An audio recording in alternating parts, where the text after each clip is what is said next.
Okay, so what is a galaxy filament? Well, basically, a galaxy filament is basically what we know so far as like one of the largest known structures in the universe. Now, basically, if you were to take a galaxy filament, it would be roughly the same size, but a little bit bigger than a supercluster, which is basically another form of, millions of galaxies and stuff, which is like 200 million light years in diameter. Now, to get you thinking roughly, our galaxy is roughly 1.9 million light years in diameter, assuming that that is accurate based on the largest. It's there's a lot of research papers you got to dig into, and there's a lot of outdated information. But basically, the stuff you find on Google, it's all null and void nowadays. So there's reasons to believe that everything that we see in the universe is actually much bigger because celestial objects are older and more, with the amount of mass they gather. At least that's what quantum physics teaches us. Everything in space is moving faster and bigger than we can comprehend it to be. So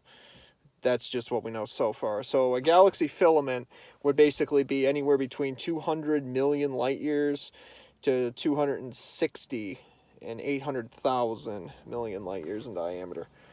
And that's actually, or 260, 800,000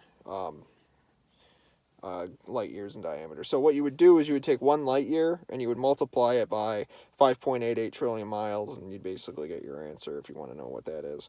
But assuming that light is actually traveling much faster, that distance would actually be covered even faster time-wise, but the distance might actually be even longer then, because if light can travel much further in a galaxy, then that could actually be even further then, because the light would be going faster and it would be covering a larger distance as well. So everything in space moves, but it's, there's this whole illusion of distance thing that can really kind of confuse everything as well. So it's something to think about.